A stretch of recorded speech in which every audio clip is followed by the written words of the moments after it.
The Scottish Clan Cleland has a long and fascinating history that spans centuries.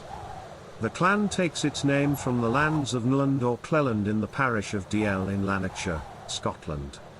The Clelands of that ilk were hereditary foresters to the Earls of Douglas, and their coat of arms featured a hare with a hunting horn around its neck.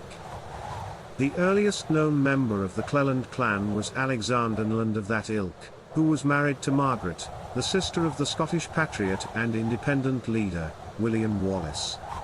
Kneland fought in the War of Independence against the English and is believed to have fought at the Battle of Bannockburn in 1314.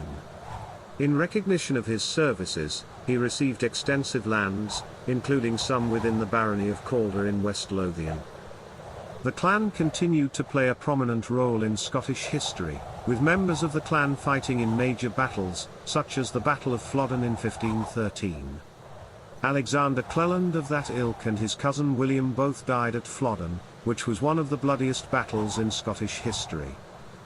However, the clan's involvement in Scottish history was not always positive.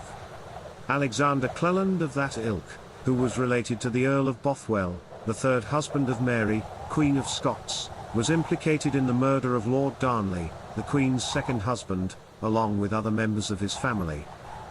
Despite this dark chapter in their history, the Cleland clan continued to thrive. Alexander's grandson, also named Alexander, married the sister of Lord Barony, and their son, upon inheriting Hamilton land from his mother, sold the lands of Cleland to a cousin. Today, the Cleland name lives on, with members of the clan spread throughout the world. The clan has a strong sense of pride in their history and heritage, and many Clelands continue to be involved in Scottish cultural events and celebrations. In conclusion, the history of the Scottish Clan Cleland is rich and varied, with its members playing significant roles in Scottish history, both positive and negative. Despite this, the Cleland name lives on, and the clan's history continues to be a source of pride for its members.